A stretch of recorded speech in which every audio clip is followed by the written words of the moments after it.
हाँ जी, good morning students. हाँ, अपनी यूनिट फर्स्ट जो मैंने कंप्लीट करा दी केमिकल बॉन्डिंग, आज पढ़ेंगे अपन यूनिट सेकंड। यूनिट सेकंड का जो नाम है भाई साहब वो है आयनिक सॉलिड। ठीक है, नाम देख ले। यूनिट सेकंड है तेरी इनऑर्गेनिक केमिस्ट्री। ठीक है, इनऑर्गेनिक केमिस्ट्री के अंदर कौन सी यूनिट है? यूनिट तेरी है जी सेकंड। ठीक है, जिसको कंफ्यूजन है वो कंफ्यूजन दूर कर लेना, मैंने फर्स्ट यूनिट पढ़ाई अभी तक।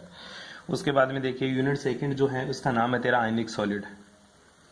ठीक है, आयनिक सॉलिड। कक्षा 12 में तूने सॉलिड पढ़ के आया था, आज जो पढ़ेगा वो पढ़ेगा तू आयनिक सॉलिड। बात होती है गुरुजी आयनिक सॉलिड एक्चुअल में होता क्या है? ठीक है बेटा जी, सॉलिड तो अपन ने एक लिक्विड, गैस, सॉलिड, प्लाज्मा और आइंस्टीन, बोस आइंस्टीन, ये स्टेट्स पढ़ते हैं मैटर की। ठीक है, द्रव्य की 5 अवस्थाएं होती हैं जिनमें सॉलिड एक तेरी अवस्था होती है। वैसे तूने 3 ही पढ़ी है, ठोस, लिक्विड और गैस। ठीक है, लेकिन द्रव्य मतलब मैटर की 5 स्टेट होती है, सॉलिड, लिक्विड, गैस, प्लाज्मा और एक बोस आइंस्टीन होती है। अब ध्यान दीजिएगा गुरुजी, सॉलिड किसका? आयन का। किसका बना हुआ सॉलिड है? आयन का। फॉर एग्जांपल मैं बात करूं, जैसे तेरा आयनिक सॉलिड की बात करूं, NaCl। घर में तूने नमक देखा है, वो एक तरह का सॉलिड है तेरा। ये कौन सा सॉलिड है? आयनिक सॉलिड। क्या होता है बेटा? आयनिक सॉलिड। आयनिक सॉलिड में 2 चीज होती है, एक तो तेरा धनायन होता है मतलब केटायन होता है, दूसरा तेरा ऋणायन होता है मतलब एनायन होता है। ठीक है, 2 तरह की चीज होते हैं गुरुजी, एक तो धनायन होता है, दूसरा क्या होता है मेरा? ऋणायन होता है। ध्यान दीजिएगा, जो धनायन होता है, जो केटायन होता है, इसका जो साइज होता है ना, ठीक है, ये क्या होता है गुरुजी? स्मॉल साइज का होता है, इसका साइज हमेशा स्मॉल होता है। और जो ऋणायन होता है तेरा, ऋणायन का जो साइज होता है बेटा जी, ठीक है, ये लार्ज होता है। ठीक है, ऐसा क्यों होता है? ध्यान दे, क्योंकि सर धनायन के ऊपर पॉजिटिव चार्ज है। पॉजिटिव चार्ज मतलब एक इलेक्ट्रॉन चला गया, एक इलेक्ट्रॉन जाते ही इसके ऊपर क्या आ गया? जेड इफेक्ट बढ़ गया। जेड इफेक्ट बढ़ते ही इसका साइज घट जाता है, और इसका साइज एक इलेक्ट्रॉन एक्स्ट्रा है, इसका मतलब रिपल्सन है, रिपल्सन है तो इसका साइज बढ़ जाता है। यहां जो आयनिक सॉलिड्स में अपन जो डिस्कस करेंगे, वो सबसे पहला जो तेरा टॉपिक है वो है जी रेडियस रेशियो। कौन सा है? Radius ratio. रेडियस रेशियो को हिंदी में क्या बोलते हैं? इसको हिंदी में बोलते हैं बेटा जी त्रिज्या अनुपात। ठीक है, त्रिज्या अनुपात। अब बात आती है गुरुजी त्रिज्या अनुपात किसका पूछेगा? त्रिज्या अनुपात पूछता है बेटा वो रेडियस जो रेशियो होता है, ठीक है, वो हमेशा ही किसका होता है? रेडियस जो रेशियो होता है वो हमेशा ही पूछता है R plus upon R minus, जहां पे R प्लस क्या होती है मेरी? रेडियस ऑफ कैटायन मतलब धनायन की त्रिज्या। किसकी त्रिज्या बेटा जी? धनायन की त्रिज्या। ठीक है, और जो R माइनस होती है ये क्या होती है तेरी? ये होती है बेटा जी तेरी ऋणायन की त्रिज्या मतलब एनायन की रेडियस। ठीक है बेटा, यहां तक आप लोगों को ध्यान में रखना है। अपन को पूछना है रेडियस रेशियो। रेडियस रेशियो मतलब होता है धनायन की त्रिज्या और ऋणायन की त्रिज्या का जो अनुपात होता है उसको रेडियस रेशियो बोलता है। इसको शॉर्ट टर्म में R और स्मॉल r भी बोल देते हैं अपन, रेडियस रेशियो। ठीक है, अब बात आती है जो रेडियस रेशियो होती है ना, ये डिपेंड किस पर करती है? ध्यान देना बेटा जी, जो रेडियस रेशियो होता है किसी भी मॉलिक्यूल्स का, फॉर एग्जांपल बात करो NaCl का रेडियस रेशियो, जो रेडियस रेशियो मतलब है जो त्रिज्या अनुपात होती है, ये हमेशा ही डिपेंड करती है कोऑर्डिनेशन नंबर के ऊपर। किसके ऊपर निर्भर करेगी? Coordination number. कोऑर्डिनेशन नंबर का मतलब होता है गुरुजी समन्वय संख्या। किस पर है बेटा? समन्वय संख्या। अब बात आती है गुरुजी समन्वय संख्या मींस कोऑर्डिनेशन नंबर क्या होता है? ध्यान दे, एक मॉलिक्यूल से यानी एक केटाइन से, ठीक है, किससे बेटा? केटाइन से जुड़ने वाले, केटाइन से जुड़ने वाले एनायन, ठीक है, जुड़ने वाले एनायन मतलब धनायन से जुड़ने वाले ऋणायनों की जो संख्या होती है, ऋणायनों की जो संख्या होती है वही क्या होती है मेरी? गुरुजी कोऑर्डिनेशन नंबर होती है। मतलब धनायन से जुड़ने वाले ऋणायनों की संख्या मतलब एक धनायन को कितने ऋणायन घेर रखे हैं वह संख्या उसकी रेडियस कोऑर्डिनेशन नंबर कहलाती है। फॉर एग्जाम्पल मैं बात बताऊं, जैसे तेरा नेटवर्क कितना है, तेरे से कौन कौन जुड़ रखा है, वो तेरी कोऑर्डिनेशन नंबर है। तू तो एक ही है, लेकिन तू मेरे से भी जुड़ रखा है, तू कॉलेज में अदर से भी जुड़ रखा है, तू स्टाफ से भी जुड़ रखा है, तो बहुत सारे लोगों से जुड़ रखा है, मतलब वो तेरी क्या है? कोऑर्डिनेशन नंबर है। बैठ गई बात समझ में? फॉर एग्जाम्पल मैं NaCl की बात करूं तो बेटा जी ध्यान रखना, इसमें जो NaCl की कोऑर्डिनेशन नंबर होती है वो कितनी होती है? 6 होती है। कितनी होती है बेटा? 6। मतलब Na भी कितने होते हैं? Na की जो Na प्लस है मतलब धनायन है, इसकी जो कोऑर्डिनेशन नंबर होती है वो भी कितनी होती है 6, और जो तेरा Cl माइनस होती है, ठीक है, इसकी कोऑर्डिनेशन नंबर कितनी होती है गुरुजी 6। दोनों की कोऑर्डिनेशन नंबर कितनी होती है बेटा जी 6 होती है। आई बात समझ में? तो मैंने क्या पढ़ाया इतनी सी देर तक, कितना सा पढ़ाया कि सर मैं आयनिक सॉलिड पढ़ रहा हूँ। आयनिक सॉलिड दो तरह का, इसमें आयनिक सॉलिड में Na प्लस और Cl माइनस होता है, मतलब एक तो धनायन होता है, एक क्या होता है मेरा ऋणायन। अब बात आती है रेडियस रेशियो। रेडियस रेशियो का मतलब होता है R plus upon R minus, मतलब धनायन की त्रिज्या बटा ऋणायन की त्रिज्या। अब रेडियस रेशियो डिपेंड करती है गुरुजी कोऑर्डिनेशन नंबर समन्वय संख्या के ऊपर, और मुझे पता है समन्वय संख्या क्या होती है, किसी भी धनायन या ऋणायन से जुड़ने वाले ऋणायन या धनायन की संख्या क्या कहलाती है, कोऑर्डिनेशन नंबर कहलाती है। जैसे कोऑर्डिनेशन नंबर NaCl की 6 होती है, जिसमें केटाइन की भी कोऑर्डिनेशन नंबर 6 होती है, एनायन की भी कोऑर्डिनेशन नंबर कितनी होती है बेटा जी 6 होती है। ये बात अपन ने पढ़ ली है, ठीक है। अब बात आते हैं गुरुजी कोऑर्डिनेशन नंबर कितने टाइप के होते हैं। कक्षा 12 में आप लोगों ने कोऑर्डिनेशन नंबर बहुत सारे पढ़े होंगे गुरुजी। मैं कोऑर्डिनेशन नंबर 2 भी पढ़ता हूं, कोऑर्डिनेशन नंबर 6 भी पढ़ता हूं, सॉरी 4 भी, कोऑर्डिनेशन नंबर 6 भी तूने पढ़ा था, कोऑर्डिनेशन नंबर तूने 8 भी पढ़ा था, बहुत सारे कोऑर्डिनेशन नंबर पढ़ा था बेटा जी। कोऑर्डिनेशन नंबर 12 तक चलता है तेरा, ठीक है। इस तरह से कोऑर्डिनेशन नंबर चलते रहते हैं। जो कोऑर्डिनेशन नंबर मतलब गुरुजी जुड़ने वाले एलिमेंट्स, लिगेंड, जिसे तू कक्षा 12 में लिगेंड के नाम से जाना जाता था, ठीक है। तो ये तेरे कोऑर्डिनेशन नंबर की बात करते हैं जी यहाँ पे। अब बात आती है गुरुजी कोऑर्डिनेशन नंबर के लिए रेडियस रेशियो। मैं कहना क्या चाहता हूं, जैसे मान ले तेरे पास मैंने ले लिया कि कोऑर्डिनेशन नंबर 4 है। कोऑर्डिनेशन नंबर 4 का मतलब सीधा सा ये होता है गुरुजी जो मेरी मेटल होती है वो कितने लिगेंड से जुड़ रखी है, 4 लिगेंडों से जुड़ रखी है। कितने लिगेंडों से जुड़ रखी है, 4 लिगेंडों से जुड़ रखी है। एल का मतलब यहाँ पे लिगेंड्स होते हैं। ये तेरा एक तरह का क्या बन जाता है, कॉम्प्लेक्स बन जाता है, जिसको हिंदी में क्या बोलते हैं अपन, संकुल। अगर यहाँ पे संकुल की जो कोऑर्डिनेशन नंबर होती है, मेटल की कोऑर्डिनेशन नंबर है, धातु की जो कोऑर्डिनेशन नंबर है वो कितनी है बेटा जी 4 है। बैठ गई बात समझ में? अरे बैठी कुछ ना कुछ समझ में। बस ये बात आप लोगों को ध्यान में रखनी है। अब बात आती है हर एक कोऑर्डिनेशन नंबर के लिए रेडियस रेशियो भी अलग अलग होता है। कैसे, एक बार सोच, छोटी सी बात, ये तेरी एक मेटल है, मान ले तू NaCl की क्रिस्टल की बात कर रहा था। किसकी बात कर रहा था? NaCl की क्रिस्टल। और तू बोल रहा था गुरुजी NaCl की कोऑर्डिनेशन नंबर 6 होती है। तो ये तेरा Na है, ठीक है, प्लस ये बीच में बैठा है। अब इससे कितने Cl माइनस जुड़ रखे हैं गुरुजी? इससे 6 Cl माइनस जुड़ रखे हैं। कितने जुड़ रखे हैं बेटा जी? 6 Cl। ये एक Cl यहाँ पे जुड़ेगा, दूसरा Cl यहाँ जुड़ जाएगा, तीसरा Cl यहाँ जुड़ जाएगा, ठीक है, चौथा जो Cl है वो यहाँ जुड़ जाएगा, ठीक है, पांचवा Cl तेरा यहाँ जुड़ जाएगा, ठीक है, और छठा Cl तेरा यहाँ जुड़ जाएगा। ये सारे के सारे क्या जुड़ गए? Cl। तो कोऑर्डिनेशन नंबर 1 Na प्लस कितने Cl से जुड़ रखा है गुरुजी? 6 Cl माइनस से जुड़ रखा है ये Cl। हालांकि मेरे बड़े छोटे गोले बन गए, सबकी साइज बराबर होती है भाई, सबकी साइज क्या होती है? बराबर। तो यहाँ पे जो Na प्लस है, Na और Cl है, ठीक है, तो यहाँ पे एक Na 6 Cl माइनस से जुड़ा हुआ है। इसी प्रकार एक Cl भी 6 Na प्लस से जुड़ा हुआ होता है तेरा। बैठ गई बात समझ में?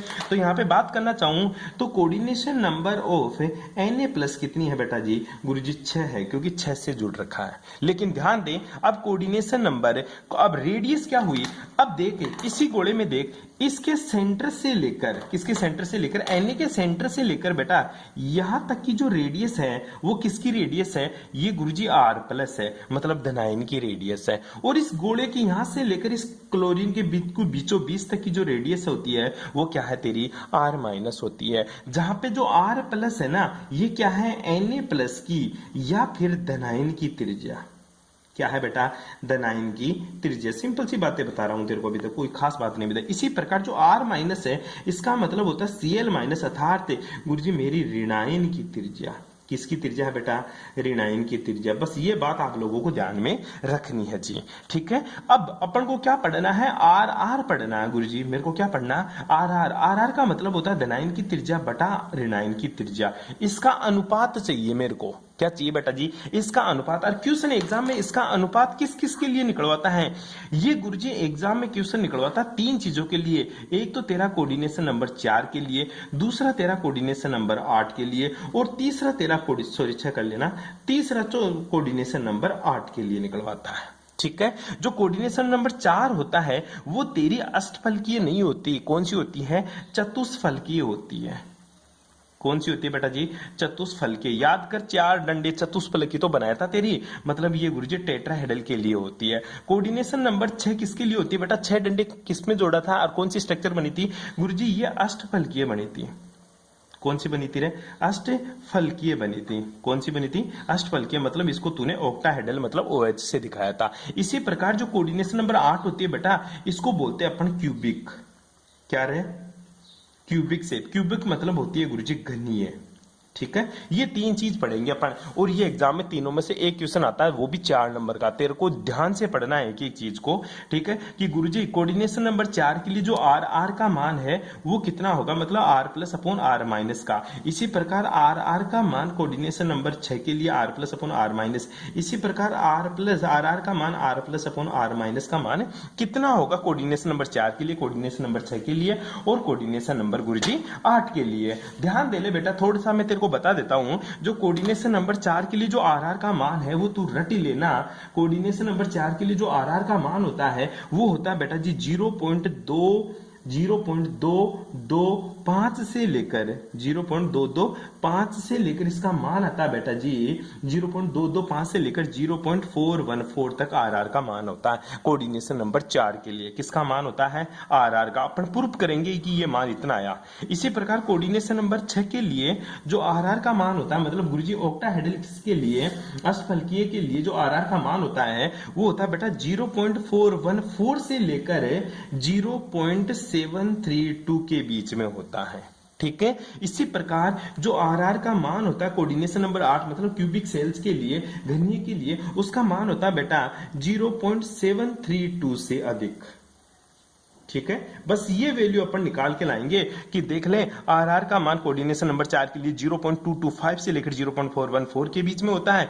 कोऑर्डिनेशन नंबर 6 के लिए आर का मान 0.414 से लेकर 0.732 के मध्य होता है। इसी प्रकार कोऑर्डिनेशन नंबर 8 के लिए आर का मान 0.732 के बीच में से अधिक होता है। बस ये चीजें अपन को प्रूव करनी है।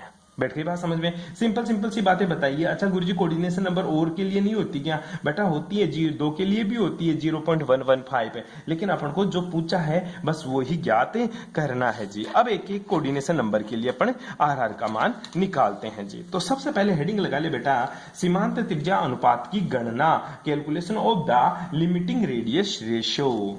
लिमिटिंग ऑफ रेडियस रेशियो, तो हेडिंग क्या लगाएगा? सीमांत त्रिज्या अनुपात की गणना। सीमांत त्रिज्या अनुपात की गणना। ठीक है, इंग्लिश में क्या बोलेंगे इसको? इंग्लिश में बोलते हैं calculation of limiting radius ratio. Calculation of limiting radius ratio.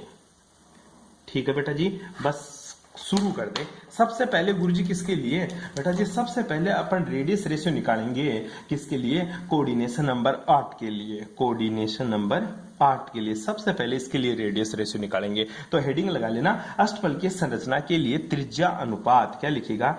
अष्टफलकीय संरचना के लिए, अष्टफलकीय संरचना के लिए त्रिज्या अनुपात। ठीक है, तो इंग्लिश वाले बच्चे क्या लिखेंगे? Radius ratio for octahedral structure. क्या लिखेगा? Radius ratio for octahedral structure. अब बात आती है गुरुजी ऑक्टाहेड्रल स्ट्रक्चर बनती कैसी है? बेटा बहुत इंपॉर्टेंट है, अगर नहीं बैठे समझ में तो प्लीज पूछ लेना। ध्यान दे, मैं सबसे पहले एक क्यूब बनाता हूं और उसमें कहां से लिगेंड आता है वो देखेंगे। तो ध्यान से देखिएगा सभी बच्चे एक बार के लिए। सबसे पहले आप लोगों को इस तरह से क्यूब बनाना है। ठीक है, बड़ा सारा क्यूब बनाओगे उतना ही फायदा रहेगा। ठीक है बेटा, इस तरह से आप लोगों को क्यूब बनाना है सबसे पहले। अब देख, मेरी मेटल जो बैठी है ना, मेटल वो बैठी है गुरुजी कहां पर है? बिल्कुल बीचों बीच के अंदर। ये मेरी मेटल बैठी है साहब। ठीक है, बिल्कुल बीच के अंदर मेटल बैठी है। अब गुरुजी 6 लिगेंड कहां बैठेंगे? क्योंकि कोऑर्डिनेशन नंबर 8 नहीं, सॉरी कोऑर्डिनेशन नंबर 6 ऑक्टाहेड्रल है ना, कोऑर्डिनेशन नंबर 6।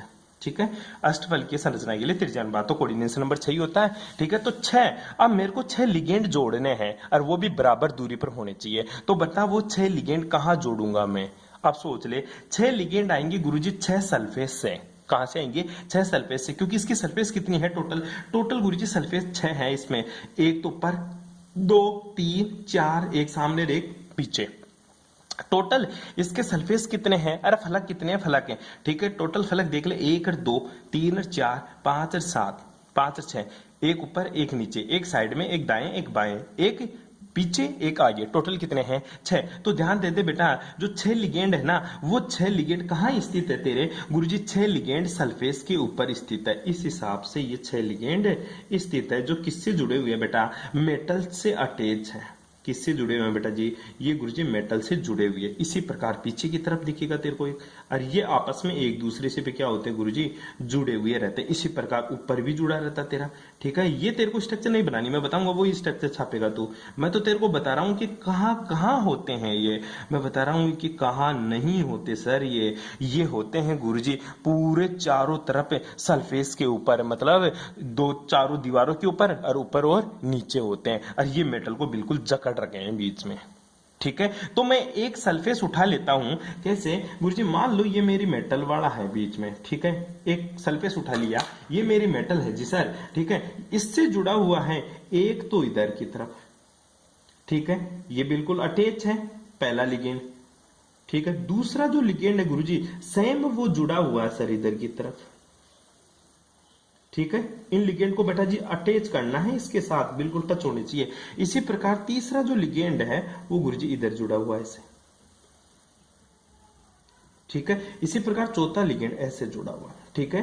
बिल्कुल सारे गोले बराबर से बनाने की कोशिश करना, पर बनाना आप लोगों को ध्यान में देना। ये तो गुरुजी लिगेंड, लिगेंड मतलब रिनाइन है, क्या है रिनाइन, ये भी रिनाइन है, ये भी रिनाइन है मेरा, और ये भी रिनाइन है, और ये भी क्या है मेरा रिनाइन है। मेरे को रेशियो चाहिए क्या, R R, radius ratio, R R बराबर are plus R plus upon are minus, ठीक है। इस कैपिटल में लिखे तो स्मॉल में भी लिख दे r plus upon are minus, मतलब आर प्लस की वैल्यू चाहिए, आर माइनस की वैल्यू चाहिए, और फिर आर आर निकालूंगा। और तेरे को पता है वैल्यू कितनी आई थी कोऑर्डिनेशन नंबर 8 के लिए, कोऑर्डिनेशन नंबर 8 के लिए जो वैल्यू आई थी वो आई थी 0.22 से लेकर 0.414 से लेकर 0.732 के बीच में, बस वो मान लेके आना है। और ये क्या है गुरुजी, ये मेरा धनाइन है, क्या है बेटा जी धनाइन। तो ध्यान देना बेटा जी, मैं एक त्रिभुज बनाने की कोशिश करता हूं, समझना इस चीज को, ठीक है। ध्यान से देखना इस चीज को एक बार के लिए।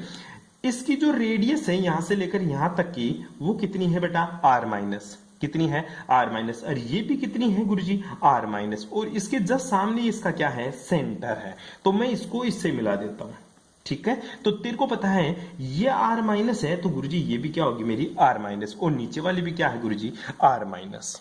बैठ गई बात समझ में, क्योंकि इसकी रेडियस कितनी है गोले की आर माइनस है, सबकी कितनी है रेडियस, इसकी भी आर माइनस है, इसकी भी आर माइनस है, इसकी भी आर माइनस है, मतलब सब रेडियस कितनी है जी आर माइनस है गुरुजी। लेकिन मेरे को तो एक लेके काम करना है, ठीक है। मैंने इसको मिला दिया, अब मेरे को चाहिए गुरुजी यहां से लेकर यहां तक की तो आर प्लस है, और यहां से लेकर यहां तक की क्या है आर माइनस है। बैठी बात समझ में, ये क्या है गुरुजी, ये है मेरी आर प्लस इतनी सी, और ये क्या है मेरी आर माइनस। बैठ गई बात समझ में। अब इसका नोमेनक्लेचर कर दे, इसको मैंने क्यू नाम दे दिया, ठीक है। इसको मैंने ए फॉर एप्पल नाम दे दिया, इसको मैंने क्या दे दिया पी फॉर पैरट नाम दे दिया, और इसको मैंने ओ फॉर ऑरेंज नाम दे दिया। बैठ गई बात समझ में, अरे कोई प्रॉब्लम। तो मैं तेरे से एक डिस्टेंस पूछता हूं, इसमें डायग्राम में देखना, ठीक है। इस डायग्राम में देखना, एक त्रिभुज दिख गया तेरे को, कौन सा गुरुजी, एक सर गुरुजी त्रिभुज दिख गया मेरे को, त्रिभुज ए ओ पी दिख गया, ए ओ पी, ठीक है। ये एक समकोण त्रिभुज है, कैसा समकोण त्रिभुज, एक, ठीक है, एक समकोण त्रिभुज है, ठीक है, समकोण त्रिभुज है, ये तो गुरुजी पता है। और तेरे को पता समकोण त्रिभुज में क्या होता है, समकोण त्रिभुज में होता है गुरुजी कर्ण का स्क्वायर बराबर होता है आधार का स्क्वायर प्लस लंब का स्क्वायर, किसमें होता है तेरा समकोण त्रिभुज में। अब मेरे पास कर्ण क्या है, ठीक है, यहाँ पे जो कर्ण है वो बेटा जी है ओ ए, क्या है ओ ए। और तुझे पता ओ ए का मान किसके बराबर है आर प्लस और आर माइनस के, किसके बराबर है गुरुजी R plus plus R minus के बराबर है, किसका ओ ए का। देख ले यहां तक की तो आर माइनस, और यहां से यहां तक की आर प्लस डिस्टेंस है, ठीक है। इसी प्रकार गुरुजी आधार क्या है बेटा जी, जो तेरा आधार है वो है तेरा एपी, ये नीचे वाला है आधार एपी, ठीक है। और एपी की वैल्यू कितनी है गुरुजी आर माइनस, कितनी है बेटा जी आर माइनस। इसी प्रकार लंब क्या है, लंब है गुरुजी ओपी, क्या है रे ओपी, और ओपी की वैल्यू भी गुरुजी कितनी है आर माइनस, ओपी की वैल्यू भी कितनी है आर माइनस। अब बस वैल्यू पुट कर दे इक्वेशन नंबर 1 में, इक्वेशन नंबर 1 में वैल्यू पुट करने पर, ठीक है, पुट करने पर। अब बात आती है गुरुजी इक्वेशन नंबर 1 कौन सी है, इक्वेशन नंबर 1 ये रही तेरी, ठीक है, वैल्यू पुट कर। करण क्या है गुरुजी? करण है r प्लस r माइनस का होल स्क्वायर बराबर आधार कितना है रे? r माइनस का होल स्क्वायर प्लस r लंब कितना है? ये भी गुरुजी r माइनस का होल स्क्वायर। ध्यान रखना r माइनस का मतलब ये है कि ये ऋणायन की त्रिज्या है, r प्लस का मतलब होता है ये धनायन की त्रिज्या है। यहां पे लिख लेना r प्लस का मतलब धनायन की त्रिज्या। किसकी त्रिज्या? धनायन की त्रिज्या। ठीक है, और r माइनस का मतलब क्या है? ऋणायन की त्रिज्या। किसकी त्रिज्या रे? ऋणायन की त्रिज्या। कहीं ये मत कर देना कि स्क्वायर करते इसको प्लस कर दो, ठीक है? अरे स्क्वायर करते प्लस हो जाता है ना माइनस, वो मैथ में होता है, अपने यहां नहीं करना आप लोगों को। ठीक है, अब सोल्व कर इसको। ये किसका होल स्क्वायर हो गया बेटा जी? ये हो गया, चूंकि तू जानता है क्या a प्लस बी का होल स्क्वायर कक्षा 10 में पढ़ा था, क्या होता था तुझे पता है? A square plus B square plus 2ab पढ़ा था। ये आई बात समझ में? तो इसका होल स्क्वायर करेगा तो ये होगा r प्लस का स्क्वायर, ठीक है, प्लस r माइनस का स्क्वायर प्लस r प्लस का स्क्वायर प्लस r माइनस का स्क्वायर प्लस और क्या होगा बता? ठीक है, नहीं गुरुजी मैं तो खोलूंगा नहीं इसको। एक काम कर लेना, मत खोल, ठीक है, इसको यहीं पे रोक दे एक बार। अपन को तो r प्लस और r माइनस चाहिए ना, अपन क्यों खोले इसको? मेरे को तो गुरुजी r प्लस और r माइनस चाहिए, तो मैं खोलूंगा क्यों गुरुजी? इसका एक काम करता हूं ना, r plus plus r minus का होल स्क्वायर। और ये r माइनस का स्क्वायर, r माइनस का स्क्वायर किसके बराबर हो गया? 2r माइनस का स्क्वायर हो गया। कितना हो गया रे? 2r माइनस का स्क्वायर, r माइनस का स्क्वायर प्लस r माइनस का स्क्वायर कितना हो गया? 2r माइनस का। मैं क्यों खोलूं इसको? इतना कारनामा क्यों करूं फालतू? अब मैं तो रूट ले लेता हूं ना। क्या ले लेता हूं इसका? रूट। रूट मतलब वर्गमूल लेने पर। क्या लेने पर बेटा? वर्गमूल लेने पर। ठीक है, और वर्गमूल लेने पर क्या होता है बेटा जी? दोनों तरफ का रेशियो निकल जाता है। ठीक है, तो क्या हो जाएगा गुरुजी? देखो मेरे को तो खोलना ही नहीं पड़ा।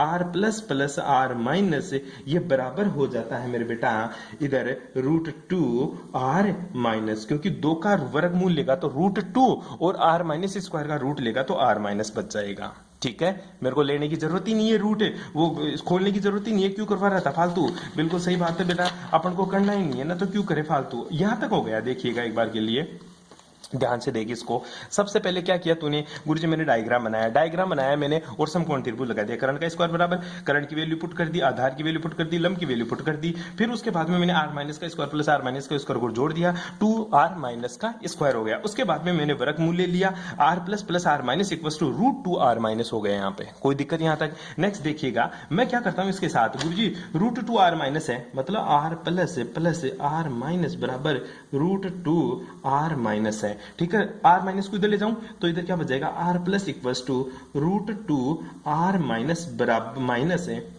ठीक है, ये माइनस है और ये माइनस r माइनस। ठीक है, कॉमन कुछ आ रहा है, r प्लस इक्वल्स टू गुरुजी r माइनस कॉमन ले लिया, अंदर क्या बच गया बेटा जी? √2 माइनस का 1। अब बात आती है ये क्या हो गया? r plus upon r minus, इसको इधर ले गया मैंने इसके नीचे, तो ये किसके बराबर हो गया गुरुजी? √2 माइनस का 1। और तुझे पता r plus upon r minus किसके बराबर होता है? रेडियस रेशियो के बराबर होता है। किसके बराबर होता है? रेडियस रेशियो के बराबर। और तुझे पता है √2 का मान कितना होता है बेटा? √2 का मान गुरुजी कितना होता है? 1.414। कितना होता है? 1.414, मतलब थोड़ा सा ऊपर भी होता है इसके समथिंग। ठीक है, तो ये क्या हो जाएगा? r माइनस इक्वल्स टू, तू लिख सकता है r plus upon r minus बराबर 1.414 माइनस का 1। और 1.414 माइनस का 1 करेगा तो आंसर कितना आ जाएगा गुरुजी? r plus equals to r plus upon r minus बराबर 0.414। कितना जाएगा रे? 0.414। बैठ गई बात समझ में? बस ये चीज आप लोगों को ध्यान में रखनी है। ये तूने कोक्टाहेड्रल के लिए क्या निकाल दिया? r plus upon r minus. कर लेगा, सिंपल सी चीज है, इससे ज्यादा इजी कुछ नहीं समझा सकता मैं तेरे को। बहुत इजी है भाई साहब। ये कोऑर्डिनेशन नंबर 8 के लिए तेरे को जो रेडियस रेशियो निकालना था वो तूने निकाल लिया। कोई प्रॉब्लम यहां तक गुरुजी? बिल्कुल नहीं। अब बात करते हैं अपन कोऑर्डिनेशन नंबर 6 के लिए। कर लिया कोऑर्डिनेशन नंबर 8 के लिए। दूसरा जो रेडियस रेशियो निकालेंगे बेटा जी वो अपन निकालते हैं कोऑर्डिनेशन नंबर 8 के लिए। और कोऑर्डिनेशन नंबर 8 क्या है? घनीय क्रिस्टल के लिए। ठीक है, घनीय ठोस के लिए रेडियस रेशियो त्रिज्या अनुपात ठीक है। अब किसके लिए निकाल रहे हैं अपन? कोऑर्डिनेशन नंबर 8 के लिए। ध्यान दे, मैं कॉपी में बनाऊंगा स्ट्रक्चर तो थोड़ा सा गलत बन जाएगा, लेकिन फिर भी समझाने की कोशिश करता हूं। मैं तेरे को बुक से डायग्राम दिखाऊंगा, तू देखना किससे है वो। एक बार के लिए मेरे को चाहिए गुरुजी घनीय क्रिस्टल के लिए रेडियस रेशियो आर बराबर are plus upon are minus. ठीक है, तेरे को तो कॉपी में बनाना है, लेकिन मैं तेरे को बुक से डायरेक्ट दिखाता हूं। सिर्फ एज इट इज ऐसा डायग्राम तेरे को कॉपी में बनाना पड़ेगा जी। ध्यान से देख, क्योंकि मैं बनाऊंगा तो अभी थोड़ा सा रफली बनेगा। ध्यान दे, अब मेरे पास गुरुजी घनी क्रिस्टल के लिए 8 चाहिए, 8 लिगेंड आएंगे। अब बीच में तो धातु है, बीच में तो तेरी मेटल है। पहले कॉपी में बना लेना इसको। बीच में तो क्या है? मेटल है। अब जो लिगेंड जुड़ेंगे वो 8 कहां जुड़ेंगे? वो गुरुजी जो 8 लिगेंड जुड़ेंगे ना, वो 8 कोणों पे जुड़ेंगे। और मुझे पता है कोणे तो 8 ही होते हैं। 1 2 3 4 5 6 7 8, 8 कोणे हैं टोटल।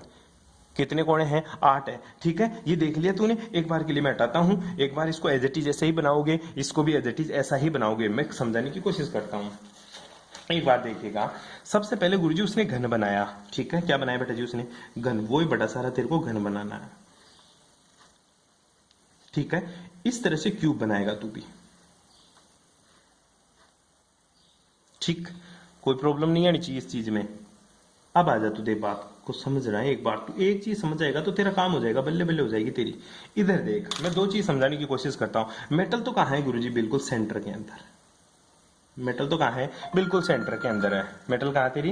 बिल्कुल सेंटर के अंदर है मेटल। अब मेटल सेंटर के अंदर है तो अपन को क्या करना है? ध्यान दे, मेटल सेंटर के अंदर है, यहां पे भी लिगेंड है, यहां पे भी लिगेंड है, यहां पे भी लिगेंड है, यहां पे भी है, और उसकी स्ट्रक्चर क्या है? उसकी गोलाकार है। ध्यान देना, ये जो लिगेंड है ना, ये लिगेंड में एक बना के दिखा देता हूं सामने वाला। ध्यान देना, ये लिगेंड इस टाइप से है। बिल्कुल आधा दूर इधर कवर करेगा, आधा इधर का कवर करेगा। ठीक है, इधर मेटल को कवर करेगा, ठीक है, आधा इसको कवर करेगा, और इस तरह से ये लिगेंड होता है। इस बिंदु के ऊपर पड़ा है। इसी तरह दूसरा लिगेंड इधर रहेगा तेरा। ठीक है, ये भी मेटल को टच करता है, लेकिन मैं यहां बता नहीं सकता तेरे को टच कर रहा है, क्योंकि 3D में होता सारा। ये भी मेटल को टच करता है, क्योंकि मेटल भी तो मोटी होती है। मैं तेरे को ये समझाना चाहता हूं, यहां से लेकर यहां तक की जो डिस्टेंस है टोटल है, ठीक है, यहां से लेकर यहां तक की डिस्टेंस, इसको ए फॉर एप्पल नाम दे देना। ठीक है, इसको एच फॉर हैन नाम दे देना। ठीक है, इसी तरह ये बी फॉर बेस नाम दे देना इसको सी, और इसको क्या दे देगा तू? डी। ठीक है, इसके बाद में डी के बाद में क्या आता है? ई, फिर क्या हो जाएगा? एफ, फिर क्या हो जाएगा तेरा? जी, और ये तेरा एच हो जाएगा। बैठ के बात समझ में? अब मैं क्या कर रहा हूं देखना एक बार के लिए। ये टोटल डिस्टेंस कितनी है गुरुजी? ये आर माइनस है। क्या है रे? आर माइनस, यहां से यहां तक की, क्योंकि इसकी त्रिज्या आर माइनस है, तो इसकी भी रेडियस क्या है? R minus. तो टोटल डिस्टेंस कितनी हो जाती है? ये हो जाती है बेटा 2r माइनस। कितनी हो जाती है रे? 2r minus. मतलब एच की डिस्टेंस कितनी है? 2r minus. तो एडी की डिस्टेंस गुरुजी ये भी 2r माइनस ही होगी, क्योंकि इधर भी तो मेटल बैठी है तेरा लिगेंड, यहाँ पे भी तो तेरा लिगेंड इस तरह से बैठा है पूरा का पूरा। ठीक है, ये भी 2r माइनस। मतलब सारी जो एजेज है, सारी जो ये एजेज है तेरी, ये सारी एजेज तेरी कितनी है? 2r minus. ये भी 2r माइनस होगी। सब की सब क्या हो जाएगी? 2r माइनस, क्योंकि 2 मॉलिक्यूल्स पड़े हैं। ठीक है, बेटे की बात समझ में? अब बात आती है गुरुजी, मैं क्या करता हूं, इसको मिला देता हूं इस ए से। क्या कर दिया? इसको मिला दिया ए से, और ये बिल्कुल बीचों बीच में है, तो यहां से लेकर इसको मिला देता हूं मैं, इस ए को मिला देता हूं डायरेक्टली इस बॉन्ड से। ठीक है, मिला दिया, और इसको नाम दे दिया मैंने ओ, क्योंकि ये मेरी मेटल है, और मेटल तेरी बीच में पड़ी है, और ये तेरा धनायन है। ठीक है, और इसको मैंने एक लंब डाल दिया डायरेक्टली सीधा, किसके ऊपर गुरुजी? इसके ऊपर, और इसको नाम दे दिया मैंने पी फॉर पैरेट। ठीक है, बस यहां तेरा काम हो जाएगा भाई जी। ठीक है, अब ध्यान दे, यहां पे सोचने वाली बात है बेटा। एक बात ध्यान रखना, तुझे पता है कि गुरुजी मेरा एडी कितना है? गुरुजी एडी की वैल्यू कितनी है? गुरुजी 2r माइनस। ठीक है, सब 2r माइनस है। मैं पूछू बता डीसी की वैल्यू भी कितनी है? तू बोलेगा गुरुजी 2r माइनस। तो मेरे को एक बात बता दे, एसी का मान कितना आएगा? एसी का मान कितना आएगा? एसी का मान तो तेरे को पता है, जो एसी है ना, ये बराबर है गुरुजी एपी प्लस पीसी के बराबर। लिख सकता है ना तू इसको? एसी को तो लिख सकता है एपी प्लस पीसी लिख सकता है, यहां तक कोई प्रॉब्लम नहीं है, ऐसा लिख सकता है तो इसको इजीली। ठीक है, अब मेरे को तो चाहिए एसी, तब पता चले मेरे को एपी, क्योंकि अपन को त्रिभुज कौन सा लेना है? त्रिभुज फिर से मैं बता देता हूं तेरे को, त्रिभुज ये ओ एपी में चलना है, ओ एपी में चलना है। ठीक है, त्रिभुज किस में चलेगा? ओ एपी में। ध्यान देना, ओ एपी के अंदर त्रिभुज में वही तेरा कर्ण का स्क्वायर बराबर क्या है? आधार का स्क्वायर प्लस लंब का स्क्वायर। मेरे को तो ये मतलब है गुरुजी। और कर्ण क्या है तेरा? ओ ए। करंट क्या है बेटा जी तेरा OA, ठीक है, और OA किसके बराबर है, यहां तक R माइनस और फिर ये R प्लस, ठीक है, जो टच में नहीं है लेकिन मैं तेरे को बता रहा हूं ये R माइनस होती है, ठीक है, R plus plus R minus होती है। अब बता AP कितना रहे, गुरुजी AP का पता नहीं, AP आधार का पता नहीं है, लेकिन मेरे को यह जरूर पता है OP का मान कितना है, मेरे को ये जरूर पता है गुरुजी कि OP का मान कितना है। अब तू मेरे को OP का मान बता दे भाई साहब। किसका मान गुरुजी, OP का मान। सीधी सी बात है गुरुजी, मेटल बीच में पड़ी है ना, मेटल कहां पड़ी है, बिल्कुल बीच के अंदर पड़ी है, तो ये सर इसकी आधी होगी, ठीक है। तो जो तेरा लंब है, ठीक है, लंब कौन सा है, OP है, ये किसके बराबर हो जाएगा, R माइनस के। क्यों, क्योंकि गुरुजी जो OP है ना ये किसका DE यानी CF का आधा है, या फिर DG का आधा है, फिर AH का आधा है, ठीक है। क्यों, क्योंकि तू जानता है कि जो OP है ना ये किसका आधा है गुरुजी, 1/2, कोई सा भी एक एंगल ले ले, AH का आधा है। बैठ गई बात समझ में, ये किसका आधा है गुरुजी, AH का आधा है। और AH टोटल डिस्टेंस कितनी है, क्योंकि AH मेरे को पता है, AH किसके बराबर है गुरुजी, AH 2R माइनस के है, ठीक है। तो OP किसके बराबर हो जाएगा, 1/2 गुणा 2R माइनस, तो किसके बराबर हो जाएगा गुरुजी, R माइनस के। बेटी बात समझ में, बस ये लंब। अब मेरे को चाहिए गुरुजी आधार, क्या चाहिए, आधार, मतलब AP चाहिए। क्या चाहिए बेटा, AP। ध्यान देना, थोड़ा सा इंपॉर्टेंट चीज है, ऐसा थोड़ा सा समझ में नहीं आएगा गुरुजी। मेरे को चाहिए AP, और AP के लिए मेरे को ये फॉर्मूला पता है, कौन सा गुरुजी, AP चाहिए मेरे को, तो AP चाहिए, AP। तो AP नीचे एक त्रिभुज बन रहा है, ध्यान से देखना, मैं लिख रहा हूं ADC में, ठीक है, ADC में। ये कर्ण है, क्या, कर्ण का स्क्वायर बराबर है आधार का स्क्वायर प्लस लंब का स्क्वायर। कर्ण क्या है बेटा जी, कर्ण है गुरुजी AC का स्क्वायर। लंब क्या है बेटा, लंब आधार, आधार ये रहा गुरुजी, आधार ये रहा, मतलब AD का स्क्वायर, ठीक है, प्लस लंब क्या है बेटा, लंब है गुरुजी DC का स्क्वायर। लंब क्या है, DC का स्क्वायर। और तुझे पता भी है, क्या पता है गुरुजी, मेरे को ये पता है AD बराबर DC बराबर 2R माइनस है। क्या है बेटा, 2R माइनस है। बैठ गई बात समझ में, AD बराबर DC बराबर 2R माइनस होता है गुरुजी। AD बराबर DC बराबर 2R माइनस है, वैल्यू पुट कर दे तो AC का स्क्वायर किसके बराबर हो जाएगा, 2R माइनस का स्क्वायर प्लस 2R माइनस का स्क्वायर।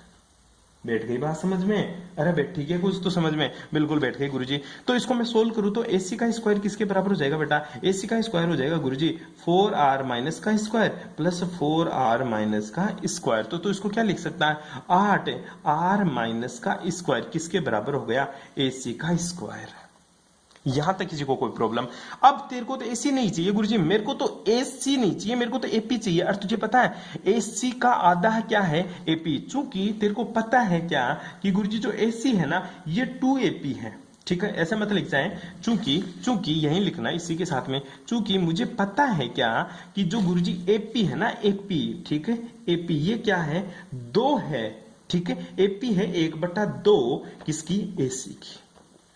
AP क्या है, AP है गुरुजी 1/2 AC। तो AC की जगह तू क्या लिख सकता है गुरुजी, मैं लिख सकता हूं गुरुजी AC की जगह मैं लिख सकता हूं 2AP।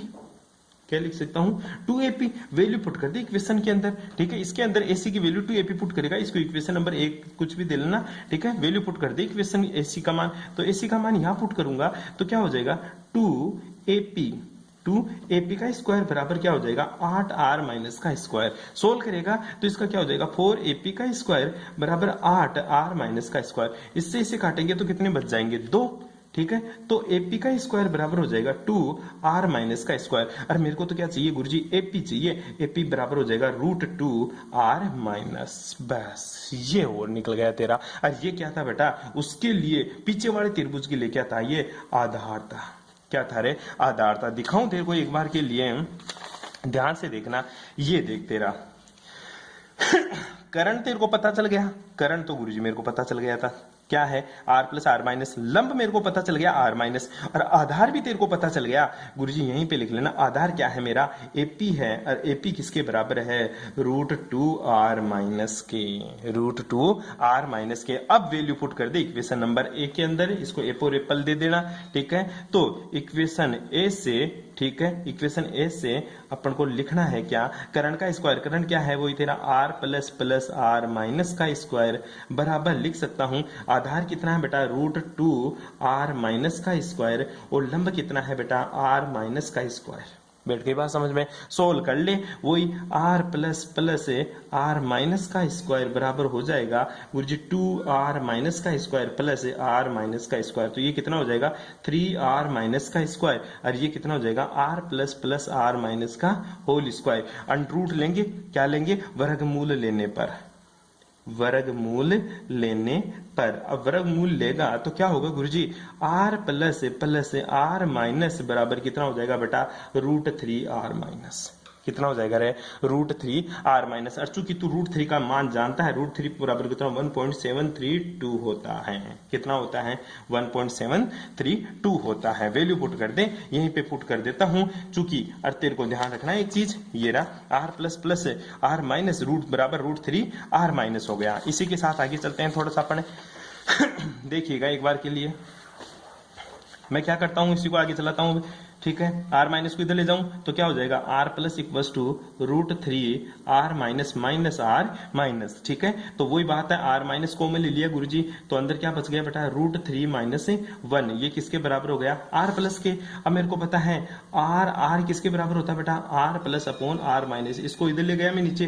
ठीक है, तो ये इसके बराबर हो गया। इधर क्या बच जाएगा √3 माइनस का 1। और √3 का मान तेरे को मैंने बताया था r equals to r plus upon r minus बराबर 1.732 माइनस का 1। ठीक है, घटा दे इसमें से, तो r इक्वल्स टू हो जाएगा तेरा r plus upon r minus बराबर 0.732। किसके लिए आ गया बेटा, ये क्यूब के लिए आ गया। किसके लिए आ गया, क्यूब के लिए आ गया। इसी तरह से तेरे को टेट्राहेड्रल के लिए और बताएंगे। यहां तक करना, बाकी की बातें करेंगे नेक्स्ट क्लास में। Thanks for cooperation.